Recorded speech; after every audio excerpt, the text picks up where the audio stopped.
I am Ethan, I am 29 years old, and exactly 12 years ago, my parents packed up our entire house, loaded their lives into a moving truck, and moved 2 states away without saying a single word to me. They did this while I was working a minimum wage evening shift at a local grocery store. When I came home, they left me an empty, echoing living room and a single yellow post-it note stuck to the kitchen counter that read, "You'll figure it out." While I was freezing in a rented, concrete storage unit, eating out of a jar of generic peanut butter just to survive my senior year of high school, they were telling the rest of our extended family that I had stolen their life savings and run away. They smeared my name at every Thanksgiving dinner, every family reunion, and every neighborhood block party, portraying themselves as the heartbroken, suffering victims of a delinquent, ungrateful son. But there is one thing they did not know. They did not know I would keep the single piece of evidence that proved they committed a massive financial crime against me. A crime involving a massive college fund and inheritance left behind by my late grandmother. And now, after seeing my face on the cover of a prominent business magazine, they are begging to be part of the empire they actively tried to destroy. Before I tell you exactly how I dismantled their lies in front of half the city and brought them to their knees, hit that like button if you believe karma always collects its debts. And do not forget to let me know where you are watching from in the comments below. Now, let's go back to the day my childhood abruptly and violently ended. I remember the exact sound my key made turning in the front door lock that afternoon. It was a bleak Tuesday in late November. I was 17 years old, wearing a stiff polyester uniform that smelled permanently of floor wax, bleached floors, and rotting produce from the grocery store where I worked after school. I was exhausted. My feet ached in my cheap sneakers, and all I wanted was to grab a hot pocket from the freezer and crash on the sofa. I pushed the front door open, expecting the usual chaotic sounds of my household. I expected to hear my mother's daytime talk shows blaring from the television. I expected to hear my older brother, Oliver, shouting at his video games in the den. I expected my father to yell at me to take out the trash the second I walked through the door. Instead, there was nothing, just a hollow, echoing silence that makes the hair on the back of your neck stand up. It was the kind of heavy, suffocating quiet that immediately tells your brain something is terribly wrong. I walked into the living room. The floral couch was gone. The heavy oak coffee table was gone. The television, the rugs, the framed family photos on the mantel. Everything was gone. The only things left were the pale dust outlines on the hardwood floor where the furniture used to sit. Panic began to claw at my throat. I ran down the hallway to my parents' master bedroom. Empty. The closet doors were wide open, stripped of every hanger, every piece of clothing, every shoebox. I ran to Oliver's room. Empty. Even his posters had been peeled off the walls, leaving behind little squares of torn drywall. I felt my chest tighten. My lungs suddenly refused to pull in air.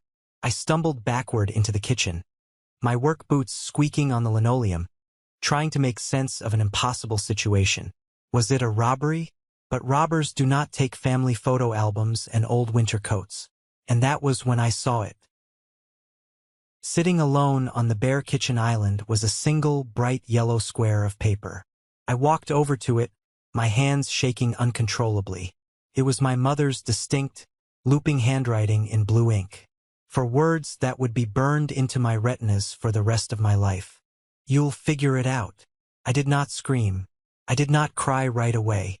My teenage brain simply could not process the absolute, calculated cruelty of it. I slowly slid down the kitchen cabinets until I was sitting on the freezing floor. As the sun went down and the house grew completely dark and freezing cold, the horrific reality settled into my bones. My family had not just left. They had meticulously planned their escape. They had quietly boxed up their lives, hired a moving truck, coordinated their schedules, and driven away, all while I was bagging groceries for minimum wage. They had looked me in the eye that morning, knowing they would never see me again, and they said absolutely nothing. Fast forward 12 years. The freezing kitchen floor is a distant memory. I am standing in a massive corner office on the 40th floor of a luxury commercial real estate building in downtown Chicago. I am the CEO and founder of a tech consulting firm that I built entirely from scratch with my own two hands. I have a salary that would make my old high school guidance counselor choke on his coffee. I have a robust 401k, a beautiful penthouse apartment, and a life that is secure, ordered, and peaceful. I fought through hell to get here, and I finally felt safe. Then the tranquility shattered. My custom-built computer chimed. An email notification popped up in the bottom right corner of my monitor. The sender's name made my blood run instantly cold. Susan. My mother. For a long moment, I just stared at the name. My heart hammered against my ribs, echoing the panic of that 17-year-old boy. I took a deep breath, clicked the mouse, and opened the message. It was incredibly brief, entirely devoid of any warmth or remorse. Ethan, we saw the feature article about your company in the Business Journal. We are so incredibly proud of the man you have become. You are still our son, and family belongs together. Let's put the past behind us and meet. I read it 3 times. There was no apology for abandoning a minor. There was no explanation for the 12 years of absolute, deafening silence. There was no inquiry about how I survived, if I went hungry, or if I even graduated high school. Just a casual, entitled invitation, written as if we had simply lost touch over a busy summer vacation. They saw my success. They saw the valuation of my company. They thought they could just waltz back into the empire I bled to build and claim their seat at the table. They said they wanted to reconnect, but I knew exactly why they were suddenly reaching out right now. And that is when the storm truly began. To truly understand the absolute audacity of that email, you need to understand what happened in the weeks and months after they left that yellow note. 3 days after I found the empty house, the landlord showed up. When he found out my parents had broken the lease, stopped paying rent, and skipped town, he did not offer me sympathy. He gave me exactly 48 hours to vacate the property, or he would call the police and have me arrested for trespassing. I had no legal rights. I was a minor. I packed what little clothes they had left me, mostly threadbare t-shirts and worn-out jeans, into 3 black plastic garbage bags. I walked out of my childhood home and never looked back. For the first week, I couch-surfed. I rotated between the homes of a few high school friends, but you can only sleep on someone's floor for so long before their parents start asking uncomfortable questions. When I ran out of friends who were willing to hide me, I took my very last grocery store paycheck and rented a windowless, concrete storage unit on the industrial edge of town. That became my home. The winter hit hard that year.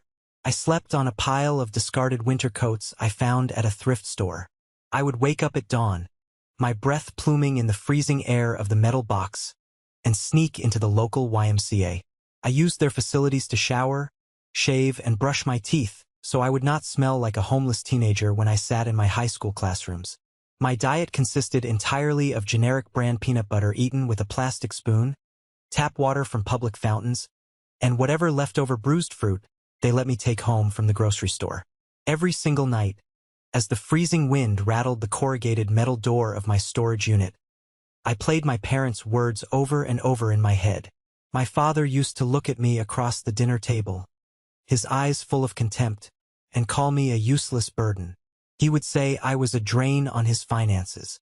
Meanwhile, my older brother Oliver was the undisputed golden child. When Oliver turned 16, my father bought him a brand new car with a red bow on it. When I turned 16, my father handed me a toolbox and told me it was my job to fix the leaky roof before winter. Oliver got expensive sports gear, private tutors, and endless praise. I was the one expected to scrub the floors, mow the lawn, and keep my mouth shut. The only saving grace I found in those dark, desperate days came from a woman named Sarah. Sarah owned a small, 24-hour diner a few blocks away from my storage facility. I used to go in there late at night just to sit in a warm booth, order a 50-cent black coffee, and do my homework under the fluorescent lights. I tried to be invisible, but one freezing Tuesday night, Sarah noticed I was violently shivering. She noticed how my clothes hung off my malnourished frame. She did not ask invasive questions. She did not call child services. She simply walked over to my booth, took my coffee cup away, and set down a massive, steaming plate of roasted turkey, mashed potatoes, and thick brown gravy. She slid a job application across the table, tapped it with her pen, and told me to show up for the dishwashing shift the next day after school. She paid me under the table in cash so I could eat. Sarah gave me dignity when my own blood relatives threw me away like garbage. She was the mother I actually needed. She saved my life. Thinking about Sarah's kindness made me look back at the email from my biological mother on my computer screen. A wave of disgust washed over me. I moved my mouse and deleted the email. I sent it straight to the trash bin. I was not going to play their twisted game. But a week later, another email arrived. This one was from Oliver. "Ethan, I miss you. Please, can we just talk? Can we fix this? I am coming to Chicago next Thursday for a sales conference. Just one coffee. Please give me a chance to explain." I stared at the screen for a long time. Oliver was the golden child, yes, but he was also just a kid when they left. He was 19 in his first year of college.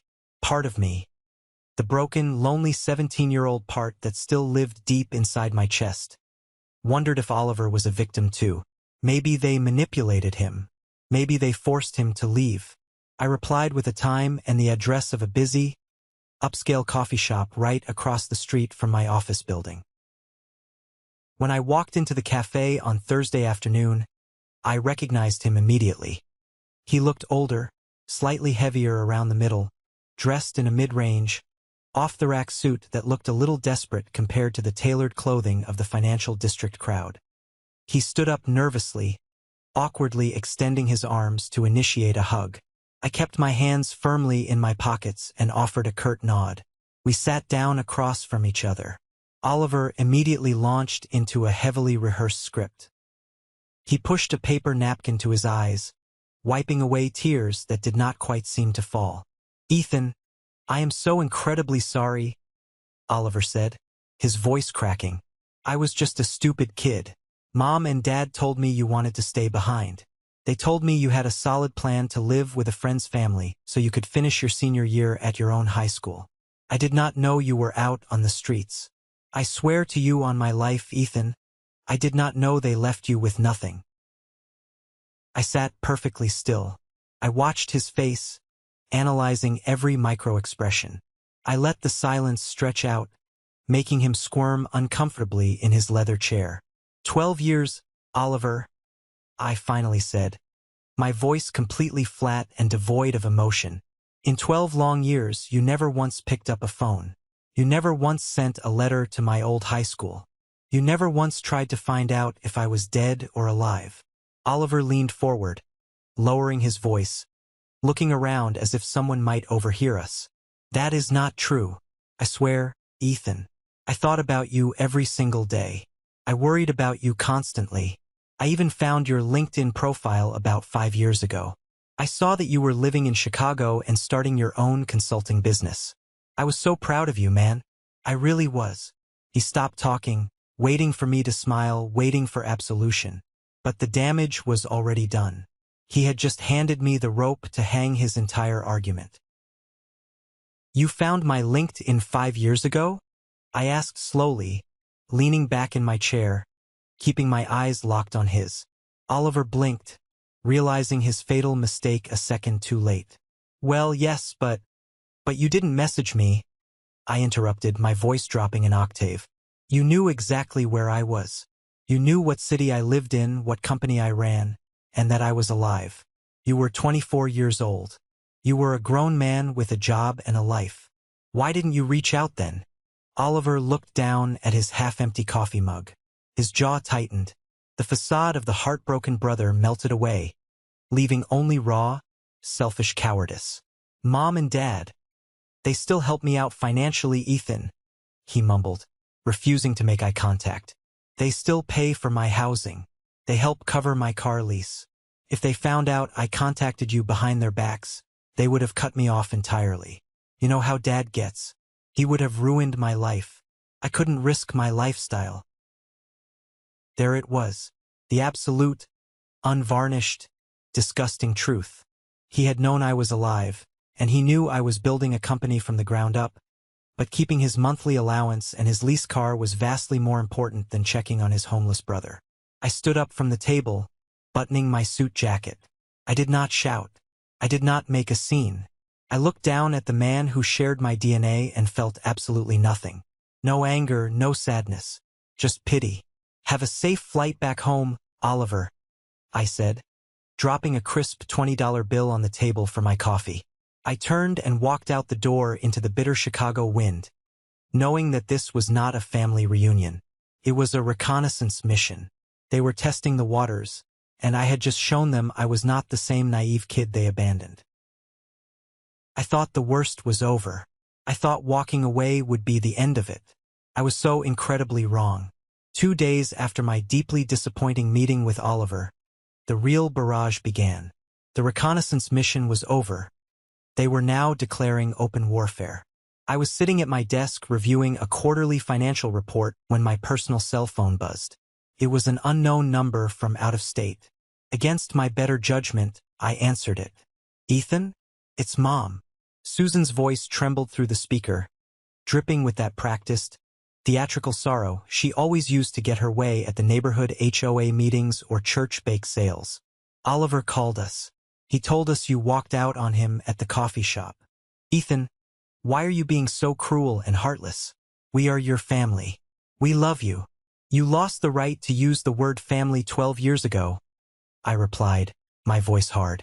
"Do not call this number again." Before I could hang up, there was a scuffling sound on the line, and my father snatched the phone. Robert's voice was loud, aggressive, and incredibly demanding, exactly the tone that used to make me cower in my bedroom as a child. "Listen to me, you ungrateful little brat," Robert barked. "We raised you. We put clothes on your back for 17 years. You owe us for that.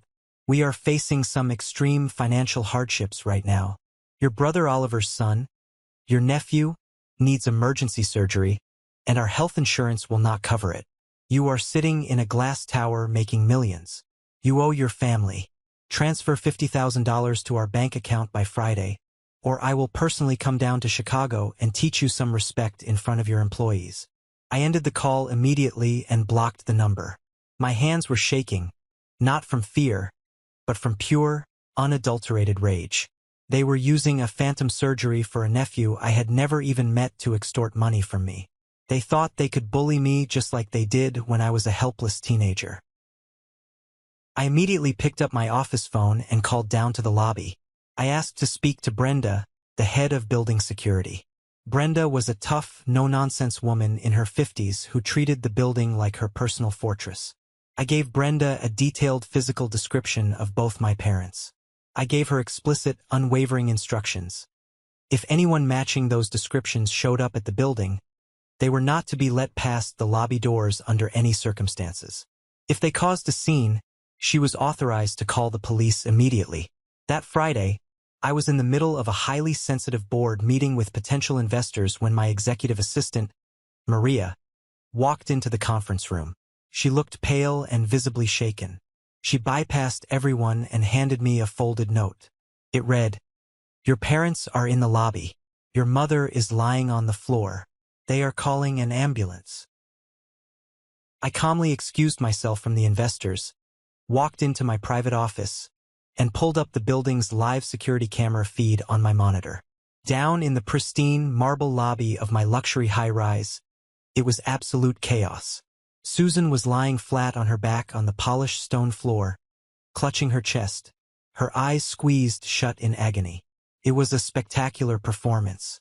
Robert was standing over her, screaming at Brenda and the other security guards, demanding they let him up the elevators to my penthouse office because his wife was dying from a broken heart caused by their vicious, negligent son. I stood there watching the screen, my expression cold. I did not go down. I watched as the paramedics rushed through the revolving glass doors with a stretcher. I watched them kneel beside my mother, check her vitals, hook her up to an EKG machine, and look extremely confused when they found absolutely nothing wrong with her heart rate, blood pressure, or oxygen levels. It was a textbook panic attack completely manufactured for an audience. They loaded her onto the stretcher anyway to transport her to the hospital for observation. As they wheeled her out, Robert stopped, turned around, and glared directly at the security camera mounted in the corner of the ceiling. He pointed a single, threatening finger directly at the lens. He knew I was watching. That evening, I poured myself a heavy glass of expensive bourbon and stood by my floor-to-ceiling windows, staring out at the glittering Chicago skyline. The silence of my apartment felt heavy. Then my phone rang again. This time, caller ID showed it was my Uncle Mark. Mark was the only relative I still occasionally communicated with. He was my father's younger brother. Over the years, I sent him a Christmas card and occasionally answered his text messages because I genuinely believed he had nothing to do with my parents' betrayal. I thought he was innocent. I answered the call. "Ethan, my boy," Mark said, his voice smooth, warm, and diplomatic as always. "I heard about the terrible misunderstanding in your lobby today. Your mother is in the hospital, Ethan. She is very distressed. Your father is beside himself. She faked a heart attack to bypass my security and cause a scene, Mark," I said, taking a sip of bourbon. "They tried to extort $50,000 from me." "Listen to me, Ethan," Mark continued, his tone subtly shifting into something slightly more sinister, losing its warm edge.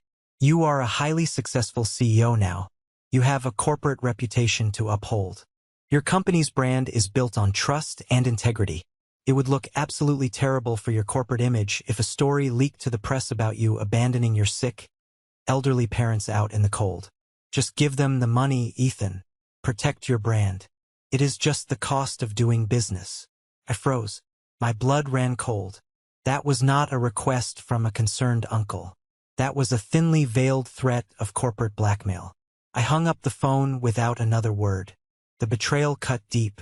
The web was bigger than I thought. The next night, I had to attend a high-profile industry networking gala at a luxury hotel downtown. It was a mandatory appearance to secure a massive merger I was planning for the next quarter. I was standing near the open bar, trying to keep a low profile, when Sophia approached me. Sophia was the CEO of a rival tech consulting firm. She was a ruthless, quiet businesswoman who had been actively trying to undercut my business for 2 years. She wore a stunning red designer dress and held her champagne glass delicately by the stem. She had a wicked, knowing smile on her face. "Ethan, darling," she purred, stepping into my personal space. "You look tense. I was having the most fascinating conversation the other day. Some people from out of state reached out to me. They had some very interesting, very tragic stories about your unethical family values. Stories about how you treat the people who raised you." She took a slow sip of her champagne, her eyes locking onto mine. "It would be an absolute shame if those heartbreaking stories made it to the trade publications right before your big merger next quarter. Investors hate scandals, don't they?" The pieces violently slammed into place. My parents had not just shown up randomly to throw a tantrum. They had meticulously researched my industry. They had identified my biggest competitors. They were actively conspiring with Sophia to orchestrate a massive smear campaign. They were going to destroy my livelihood, my reputation, and everything I had built if I did not pay their ransom. They were trying to hold my entire life hostage.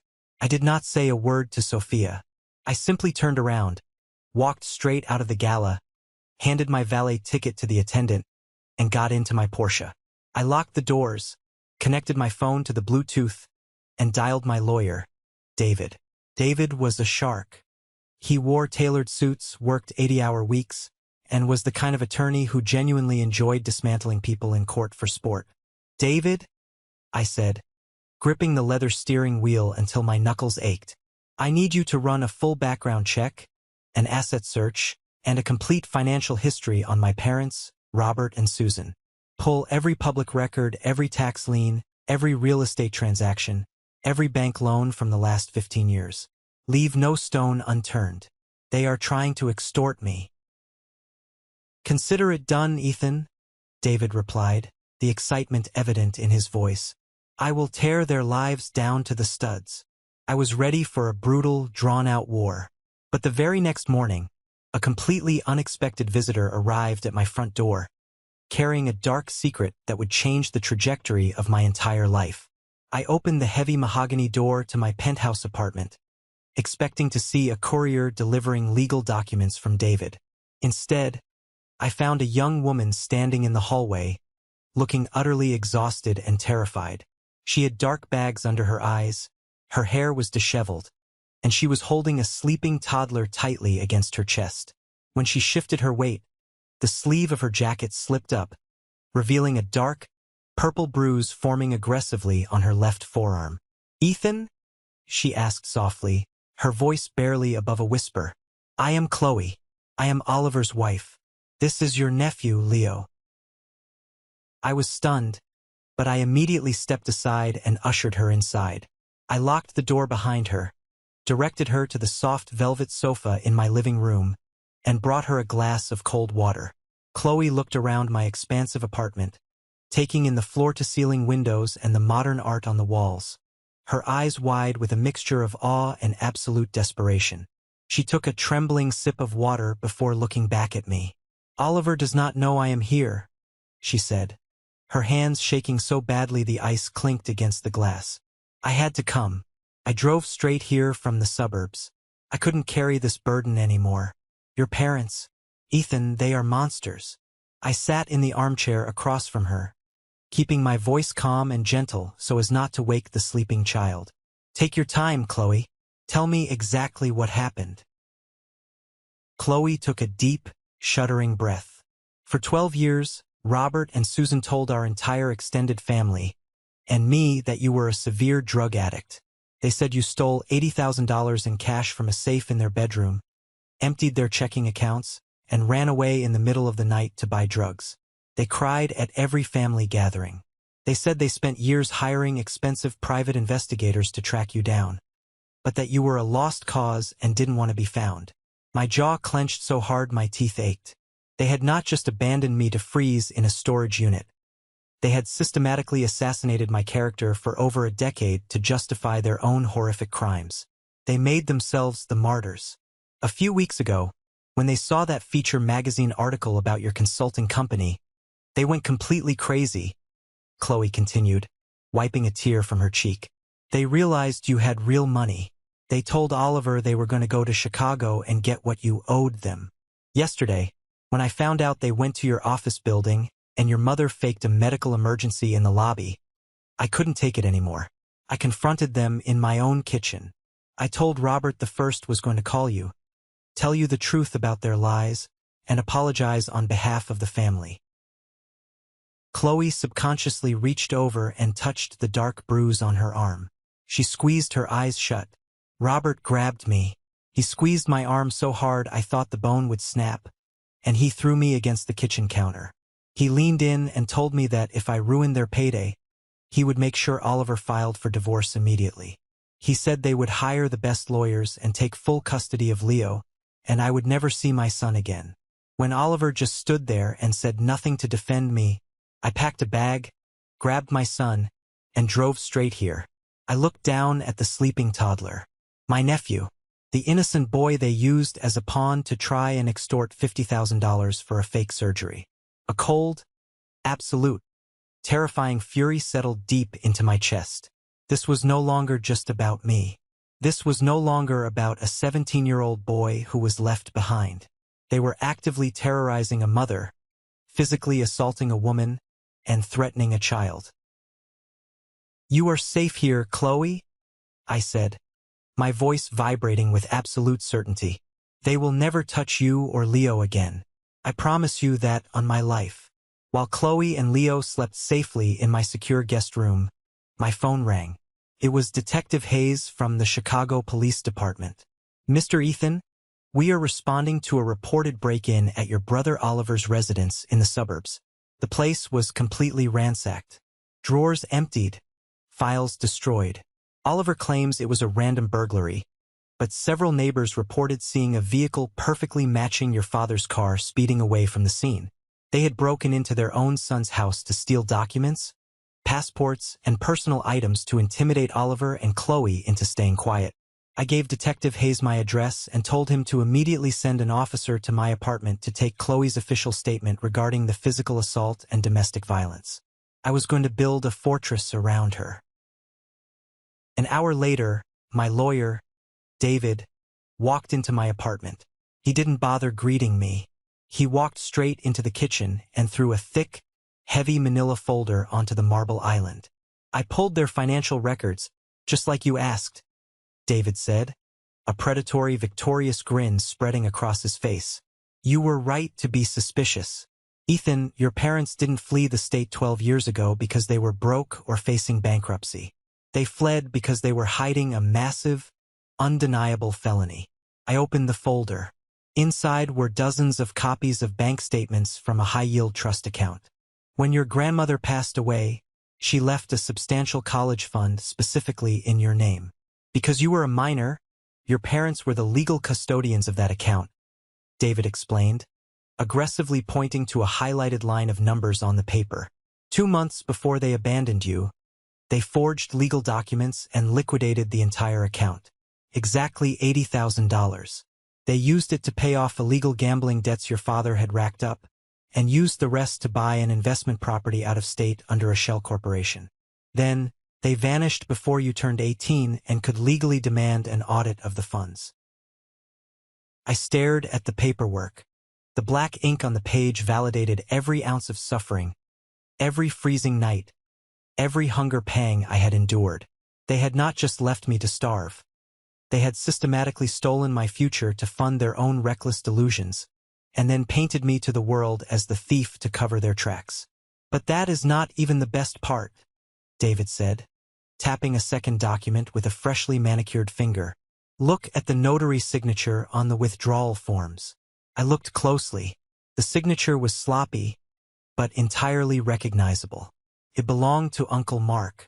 He had facilitated the entire fraud. He was the one who authorized the illegal transfer.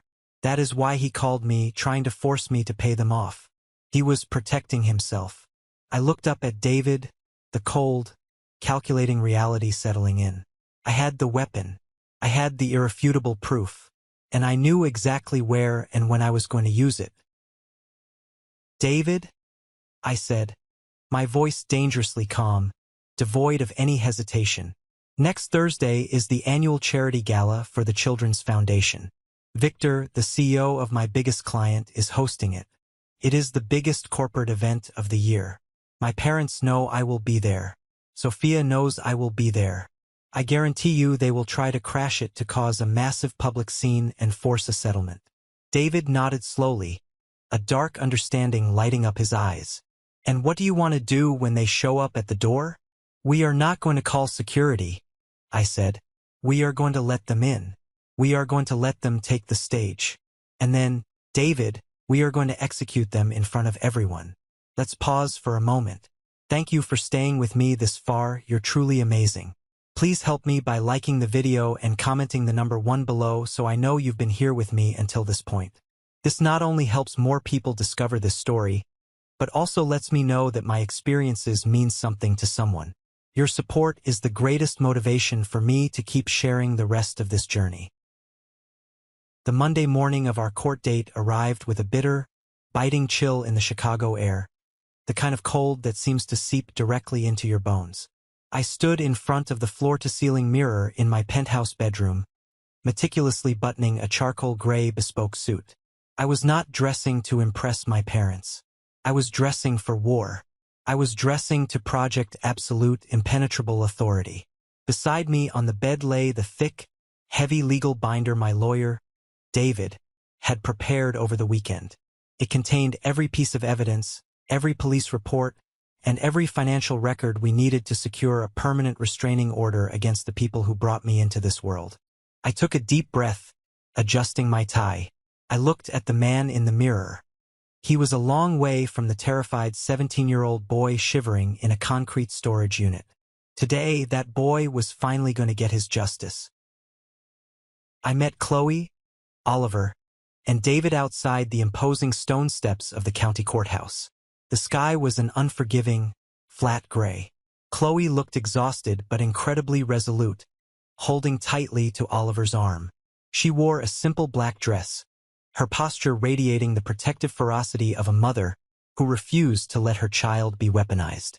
Oliver, on the other hand, looked like a man walking directly to his own execution. For his entire 27 years of life, he had been the undisputed golden child, entirely dependent on Robert and Susan's approval and financial support. Today, he was going to walk into a court of law, raise his right hand, and testify against them. "Are you ready for this, Oliver?" David asked, his voice sharp and unsentimental, cutting through the morning wind. "Once we step through those doors, there is no going back. If they try to corner you, you do not speak to them. You let me do the talking. We are establishing an airtight legal boundary today." Oliver swallowed hard, his Adam's apple bobbing nervously. He looked at Qley, then at me. "I am ready. I have to protect my family. I can't let him threaten Qley with a custody battle ever again." We walked through the heavy metal detectors and took our seats on the hard wooden benches in the hallway outside the courtroom. The air smelled of stale coffee, anxiety, and harsh lemon floor polish. It was a scent that instantly dragged me back to my teenage years, scrubbing floors at the grocery store while my family was busy packing up their lives to abandon me. 15 minutes later, the elevator doors at the end of the hall chimed loudly. They walked out. Robert and Susan strode down the hallway with an air of absolute, sickening entitlement.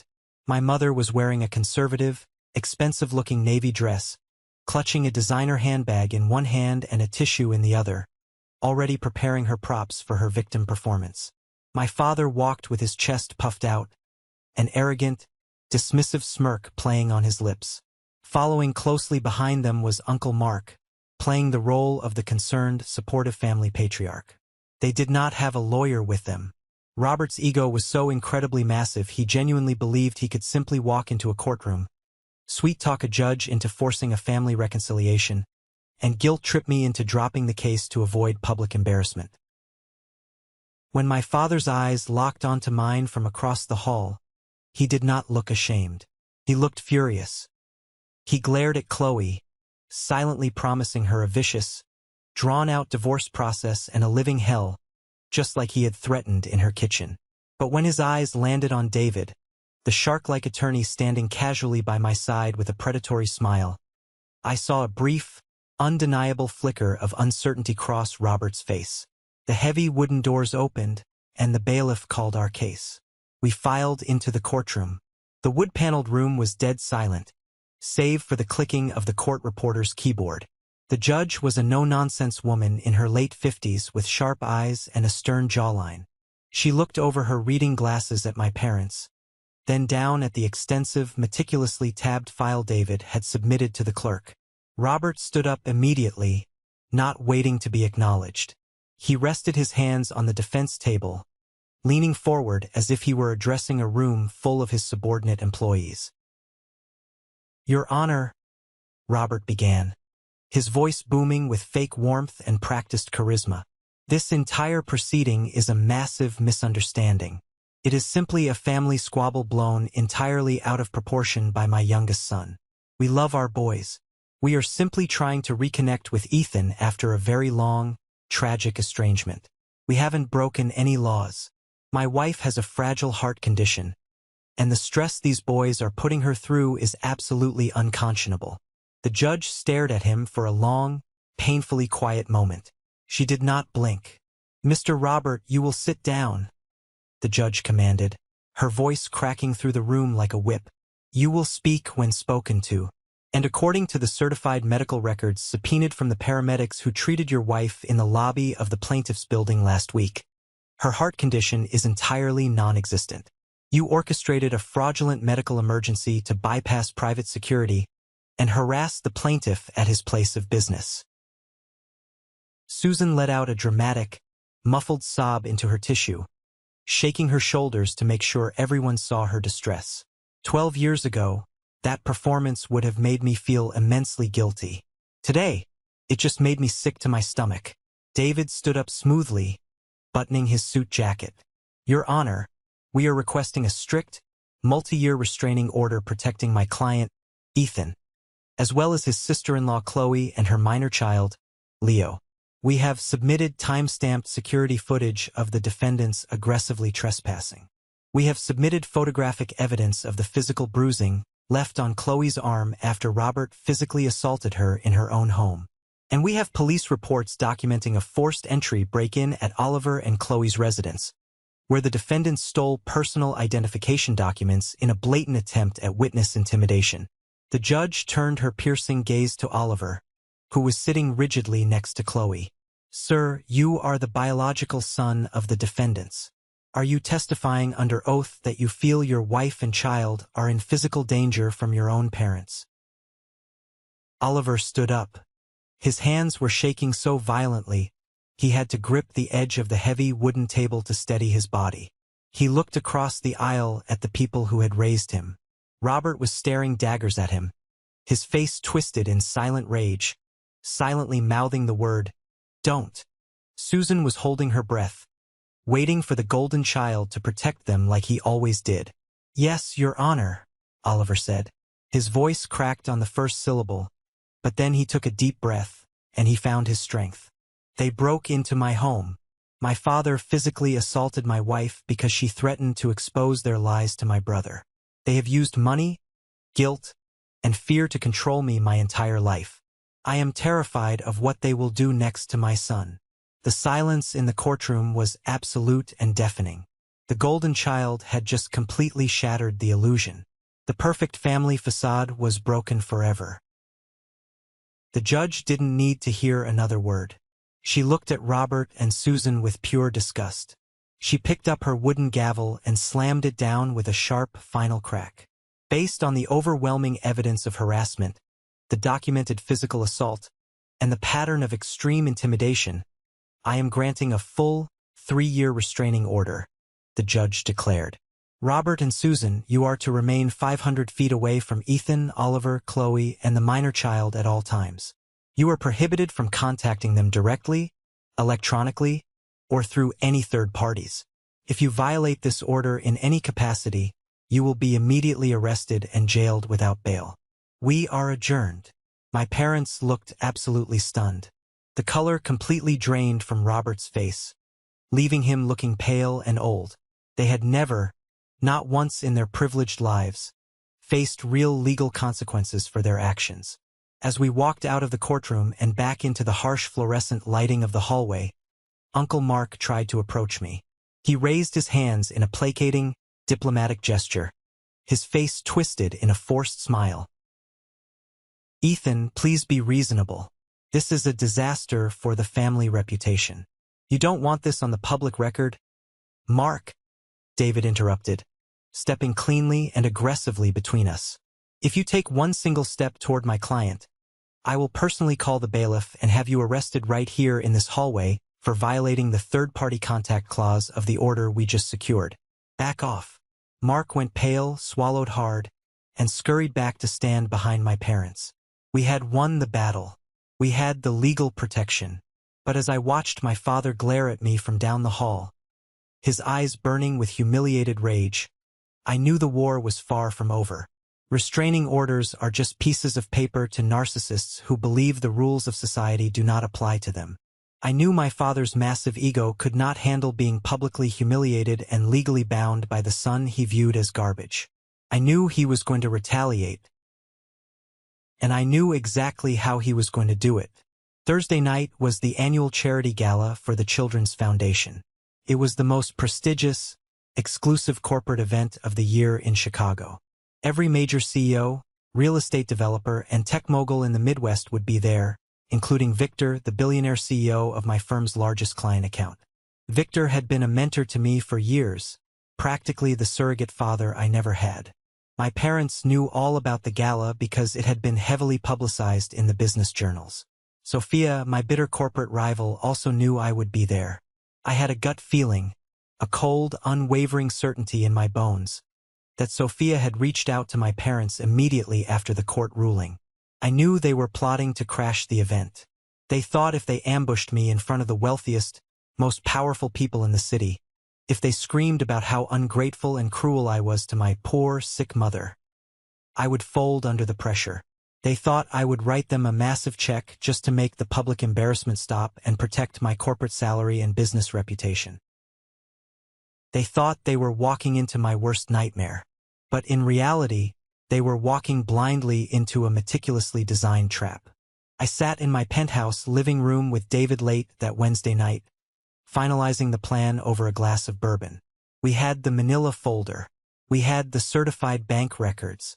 We had the irrefutable, undeniable proof of the felony they committed 12 years ago.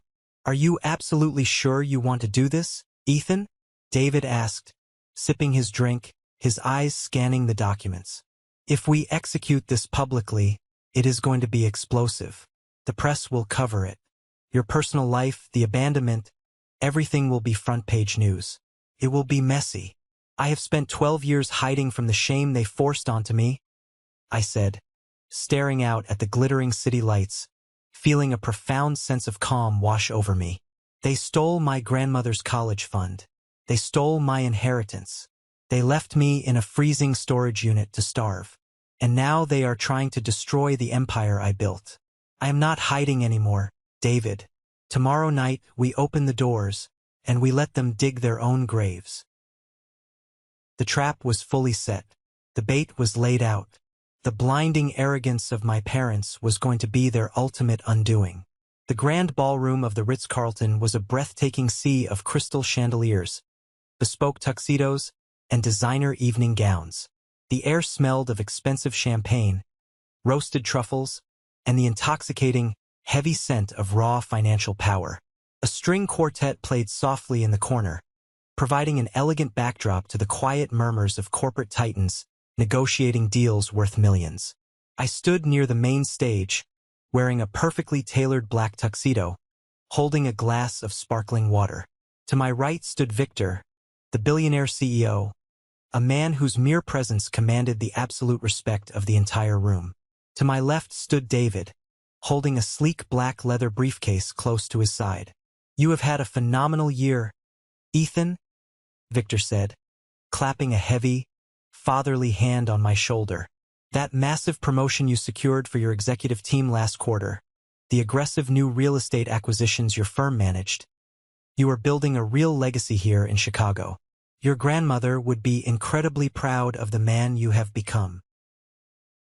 "Thank you, Victor," I replied calmly, though my heart was beating a slow, steady, powerful rhythm of anticipation against my ribs. But building a lasting legacy requires cleaning out the rot first. Victor gave me a curious, analytical look, his brow furrowing slightly. But before he could ask what I meant by that, the heavy, ornate mahogany doors at the back of the grand ballroom violently burst open, crashing loudly against the walls. The low hum of elegant conversation instantly died. The string quartet screeched to a halt. Hundreds of heads turned toward the entrance in absolute shock. Standing in the doorway, looking entirely out of place and utterly desperate in their cheap, off-the-rack formal wear, were Robert and Susan. Flanking them was Uncle Mark, looking incredibly nervous and sweating profusely. And standing slightly behind them was Sophia, my corporate rival, wearing a stunning emerald gown and a smug, triumphant smile. Sophia had clearly used her VIP access and corporate influence to bypass the hotel security detail and smuggle my parents into the private event. Robert did not waste a single second. He spotted me standing near the stage and immediately began marching through the crowd of elite guests, shouting at the top of his lungs, completely destroying the decorum of the evening. "There he is," Robert bellowed, his face turning a dangerous, mottled shade of purple. "The great CEO, the self-made man. Look at him, ladies and gentlemen. Look at him living in absolute luxury, while the mother who gave him life is facing eviction. He is a fraud. He is a cruel, ungrateful, vicious son who abandoned his family when we needed him most." Susan immediately began her theatrical weeping, collapsing slightly against Uncle Mark's shoulder, burying her face in her hands, ensuring every wealthy investor in the room saw her tears. The elite guests stepped back, murmuring in shock and disgust, forming a wide, empty circle around the front of the stage. Sophia stood near the back of the crowd, pulling out her smartphone, clearly intending to record my public humiliation to leak to the trade press the next morning. Victor stepped forward, his eyes narrowing with furious authority. He reached into his jacket pocket. "Security, remove these people from my event immediately." "No, Victor," I said, my voice cutting through the heavy tension like a steel blade. I placed my hand gently over his to stop him. "Let him speak." The security guards hesitated, hovering uncertainly at the edges of the circle. Robert, emboldened by my apparent surrender and assuming I was terrified of a public scene, stepped right up to the edge of the stage. He pointed a trembling, furious finger directly at my face. "You think you are better than us because you have money in the bank?" Robert spat, the venom in his voice echoing in the silent ballroom. "You owe us your life. We fed you, we clothed you, we raised you for 17 years. And when we hit a little financial trouble, you turn your back on us. You file a bogus restraining order against your own sick mother? You are human garbage, Ethan. If these prestigious people knew the real you, they would never do business with your firm again. Now, you are going to write us a check for $50,000 tonight to help your family, or I will stand here and tell every single person in this room exactly what a monster you are." He crossed his arms over his chest, breathing heavily, looking incredibly satisfied with his extortion attempt. He thought he had won. He thought the fear of corporate embarrassment and losing my high salary had paralyzed me. He thought I was still that helpless 17-year-old boy. I did not flinch. I did not yell. I did not try to defend myself. I simply turned my head and looked at David. David smiled. It was a cold, terrifying, purely predatory smile. He placed the black leather briefcase flat on a high-top cocktail table, unclipped the brass locks with a sharp click, and pulled out a thick stack of legally certified, watermarked financial documents. He didn't hand them to me. He handed them directly to Victor. "What is this?" Victor asked, frowning deeply as he adjusted his glasses and looked at the top page. "That, Victor," David said, his voice projecting clearly and flawlessly across the silent ballroom, ensuring every CEO and investor heard every word, "is the documented, irrefutable proof of a Class II federal felony." I stepped to the very edge of the stage, looking down at my father. The arrogant smirk on Robert's face began to falter, replaced by a sudden, creeping confusion. "12 years ago," I said, my voice echoing off the crystal chandeliers, calm, steady, and utterly lethal. "When I was 17 years old, working for minimum wage at a local grocery store, you didn't just pack up the house and move 2 states away. You didn't leave because you were facing bankruptcy or hard times." I pointed a steady finger at the documents in Victor's hands. "Shortly after my grandmother's funeral, she left a substantial inheritance and a massive college fund strictly in my name. Because I was a minor, you and Susan were the legal custodians of that trust. 2 months before you abandoned me in an empty house with a yellow post-it note telling me to figure it out, you forged legal documents and liquidated the entire account. Exactly $80,000 in cash." The entire ballroom drew a collective, horrified breath. "You stole your own son's future," I continued, my voice rising slightly, hammering the truth into him. "You stole it to pay off your illegal gambling debts and buy a commercial real estate property out of state. You left me to sleep in a freezing concrete storage unit and eat peanut butter out of the garbage while you bought a new house with my inheritance." Sophia's smug smile instantly vanished, replaced by sheer, unadulterated panic. She lowered her phone, realizing with absolute horror that she had just publicly aligned herself with felons in front of the most powerful people in the industry. "That's a lie," Robert screamed, but his voice cracked horribly. Sweat was pouring profusely down his forehead. "Those documents are fake. He's lying to save his reputation. They are certified bank records, subpoenaed directly from the Federal Reserve just yesterday." "Robert," David stated loudly, crossing his arms. "And the absolute best part? The notary signature authorizing the fraudulent transfer, the signature that proves the conspiracy, belongs to your brother, Mark." Uncle Mark let out a choked, desperate gasp. He stumbled backward, his face draining of all blood, and dropped his crystal champagne glass. It shattered on the marble floor, the sharp, violent sound echoing like a gunshot through the silent room. Mark knew the law. He knew the statute of limitations on federal bank fraud involving a minor had not expired. He knew he was going to federal prison. Susan completely stopped her fake crying. She dropped her tissue. She looked at Robert in absolute, unadulterated terror. The mask had completely slipped. The victim narrative they had spent 12 years perfecting was annihilated in 60 seconds. They were exposed, naked and defenseless in front of the entire world. Victor, having finished reading the final page of the document, looked up. His eyes, usually warm and mentor-like, were now black with absolute disgust and fury. He looked at Robert not as a human being but as a disease.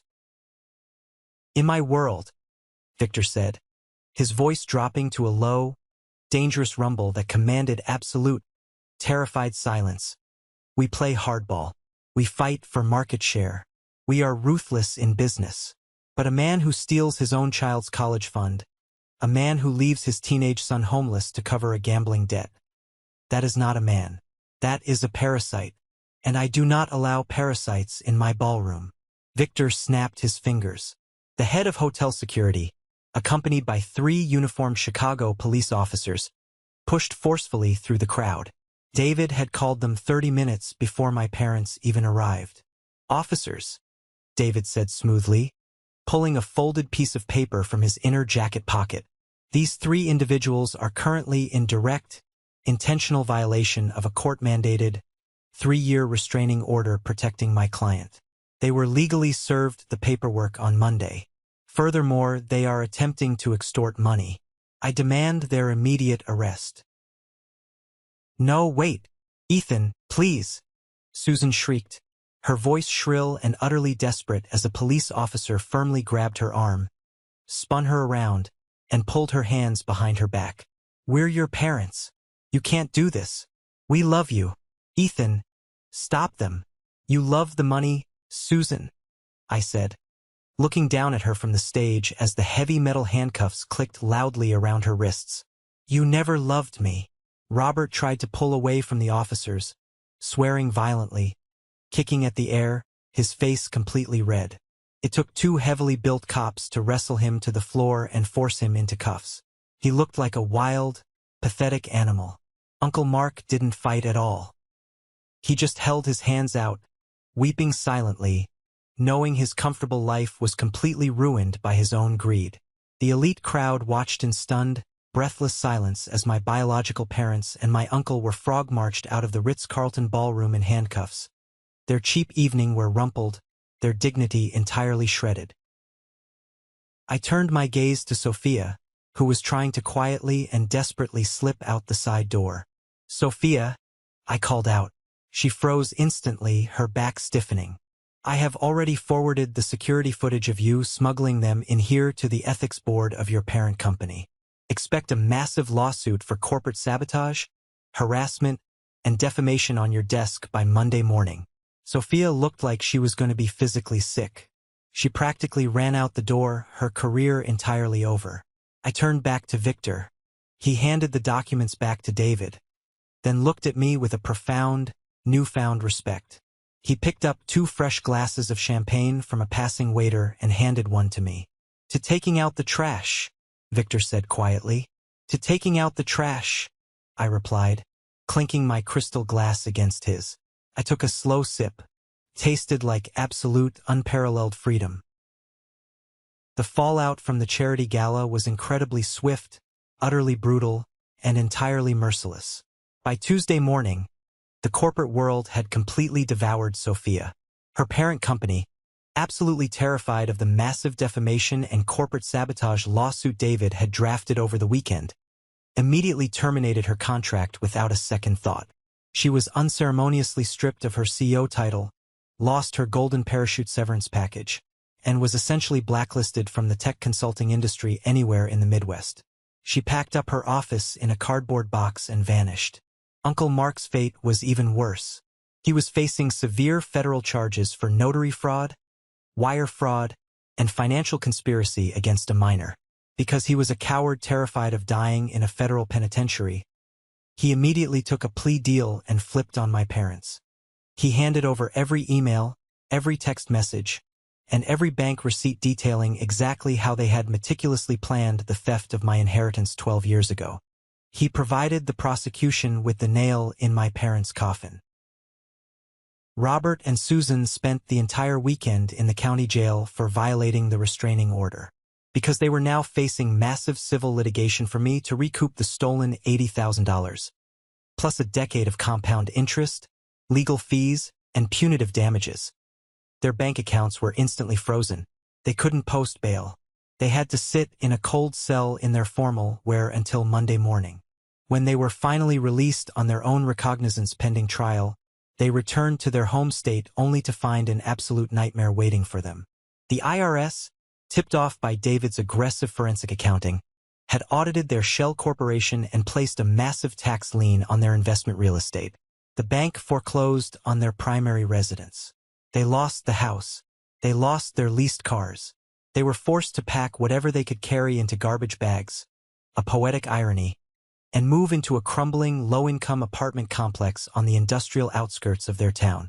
They had spent 12 years pretending to be wealthy, heartbroken victims, and now they were simply broke, exposed criminals facing federal prison time. I didn't feel a single drop of pity for them. They were finally reaping the exact, devastating harvest they had sown.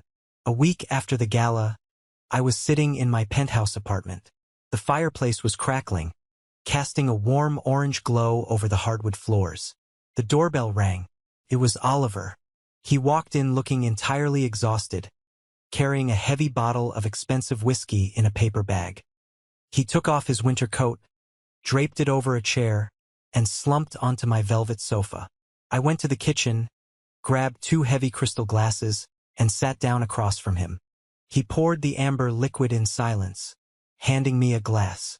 Qley filed the final paperwork for full custody today, just to establish a legal barrier to protect Leo from them, Oliver said, staring blankly into his glass. My parents called me yesterday from a prepaid burner phone. They were crying. They begged me to send them money for groceries. They told me I was their only hope, that they were going to starve. I took a slow sip of the whiskey. It burned pleasantly down my throat, grounding me in the present moment. And what did you say to them? Oliver looked up at me, his eyes red-rimmed and filled with a profound, lingering grief. I hung up. I didn't say a word. I blocked the number. I finally changed my phone plan so they can't track it. I cut the cord, Ethan. Completely. He leaned forward, resting his elbows on his knees, burying his face in his hands. He took a shuddering breath. Ethan, I am so deeply, incredibly sorry. For all of it. For being a coward when we were kids. For letting Dad bully me into submission. For finding your LinkedIn and being too terrified of losing my allowance and my comfortable salary to send you a simple message asking if you were alive. I sat in a warm dorm room eating pizza while you were sleeping in a freezing storage unit. I will never, ever forgive myself for that weakness. I looked at my older brother. For 12 long years, I had held onto a burning, toxic resentment toward him. I had viewed him as the golden child, the complicit partner in my suffering, the one who reaped the benefits of my stolen college fund. But seeing him now, a man desperately trying to break the heavy chains of decades of psychological abuse, a father terrified of repeating the cycle of manipulation with his own son, I realized something incredibly important. Oliver was a victim, too. Robert and Susan didn't just abuse me by neglecting me and stealing from me. They abused Oliver by weaponizing his comfort. They tied his survival to his total obedience. They made him a hostage in a gilded cage. He was weak, yes. He was cowardly, absolutely. But he was not evil. He was just a traumatized kid who had finally found the courage to break the cycle and protect his own child. Oliver, I said softly, setting my glass down on the heavy oak coffee table. He looked up, his face stained with tears. You were 15 when the psychological abuse really started. You were 19 when they left. You were a kid trying to survive a toxic, volatile household just like I was. You chose the path of least resistance because you were terrified of the consequences. I get it. I leaned forward, looking him directly and intensely in the eyes. I don't need you to live in guilt for the rest of your life. That doesn't serve either of us. I need you to be a good husband to Qley. I need you to be a good father to Leo so he never has to know what it feels like to be afraid of the people who are supposed to protect him. Do you understand me? Oliver nodded rapidly, wiping his eyes aggressively with the back of his hand, letting out a heavy, shuddering breath that sounded like years of pressure leaving his lungs. I will. I swear to God, Ethan, I will. Good, I said, picking my glass back up and raising it slightly. Then we are done talking about the past. Welcome to the family, Oliver. We sat there for hours, drinking whiskey as the snow began to fall outside the massive windows. We talked about his new job prospects, we talked about Leo's upcoming birthday, we talked about everything except the two people who had tried to destroy us. For the first time in my entire life, I actually had a brother. 6 months passed. The brutal, cold Chicago winter slowly melted into a bright, vibrant spring. The civil lawsuit against my parents was finalized. David relentlessly seized their remaining assets, recovering the $80,000 they stole from my college fund, plus significant interest. I didn't need the money. I had a massive salary and a thriving business. I donated every single penny of that recovered money to a local charity in Chicago that provides emergency housing and scholarships for homeless teenagers. It felt like the perfect, poetic closing of a deeply painful circle. I took the weapon they used to destroy my youth and used it to save someone else's. One Tuesday afternoon, David's office forwarded a piece of physical mail to my apartment. It was a standard, cheap white envelope. The return address was a P.O. box from the rundown, impoverished town my parents were now living in. I sat at my massive kitchen island, holding the envelope in my hands. A year ago, seeing my mother's handwriting would have triggered a severe panic attack. My chest would have tightened. My hands would have shaken. Today, my heart rate didn't even spike. I slid a butter knife under the flap and pulled out a single sheet of lined notebook paper. It was from Susan. Ethan, we have absolutely nothing left. Your father's health is failing, and we are struggling to survive every single day. I know you hate us. I know you will never speak to us again. But I need you to know that in the quiet moments, when the anger fades, I finally realize what we did. We were drowning in debt, and we made a horrific choice to sacrifice you to save ourselves. We failed as parents. We failed as human beings. We will not contact you again. I am sorry. There were no demands for money this time. There were no manipulative guilt trips about family obligations. There were no empty threats of lawsuits or public embarrassment. It was just the pathetic, hollow confession of a woman who had finally hit rock bottom and realized that the narrative she had spun for 12 years had entirely, permanently collapsed. I read the letter twice, analyzing every word. I didn't feel anger. I didn't feel sadness. I certainly didn't feel the urge to call her and offer forgiveness. Forgiveness is for people who are actively trying to repair the damage they caused, not for people who only apologize when they are entirely out of ammunition and options. What I felt was absolute, profound indifference. They were ghosts to me now. They were strangers I used to know in another lifetime, characters in a horror story I had already survived and closed the book on. I walked over to the kitchen trash can, tore the letter directly in half, and let the pieces fall in with the coffee grounds and eggshells. I washed my hands with warm water, dried them on a towel, and walked into my living room, where the real world was waiting for me. My apartment was a chaotic, beautiful explosion of color and noise. Helium balloons in bright primary colors were floating against the high ceiling. A massive banner reading, "Happy 4th Birthday, Leo," was strung across the floor-to-ceiling windows, framing the Chicago skyline. On the velvet sofa, Qley was laughing, helping Leo unwrap a massive box of wooden building blocks. Oliver was in the kitchen, attempting to slice a massive chocolate dinosaur cake without making a mess, arguing playfully with Sarah, the diner owner who had saved my life 12 years ago, whom I had flown in first class specifically for the party. David, my ruthless, shark-like lawyer, was sitting in a corner armchair, surprisingly allowing Leo to stick a bright green dinosaur sticker directly onto the lapel of his expensive, custom-tailored suit. I stood in the hallway, leaning against the doorframe, just watching them. I thought about that freezing Tuesday afternoon 12 years ago. I thought about the empty, echoing house. I thought about the yellow post-it note sitting on the bear counter. You'll figure it out. They meant it as a harsh dismissal. They meant it as a cruel joke to a boy they assumed would fail, end up in jail, or worse. They threw me to the wolves, hoping the wolves would handle the problem so they could live comfortably on my stolen inheritance. But they were wrong. I did figure it out. I figured out how to survive on generic peanut butter and pure, unadulterated spite. I figured out how to build a corporate empire from absolute scratch. But more importantly, through all the pain and the betrayal, I figured out that blood does not make a family. Hitting the genetic lottery and sharing DNA with someone does not give them a lifelong, irrevocable license to abuse you, steal from you, and manipulate your emotions. Family is not a biological obligation you are forced to endure.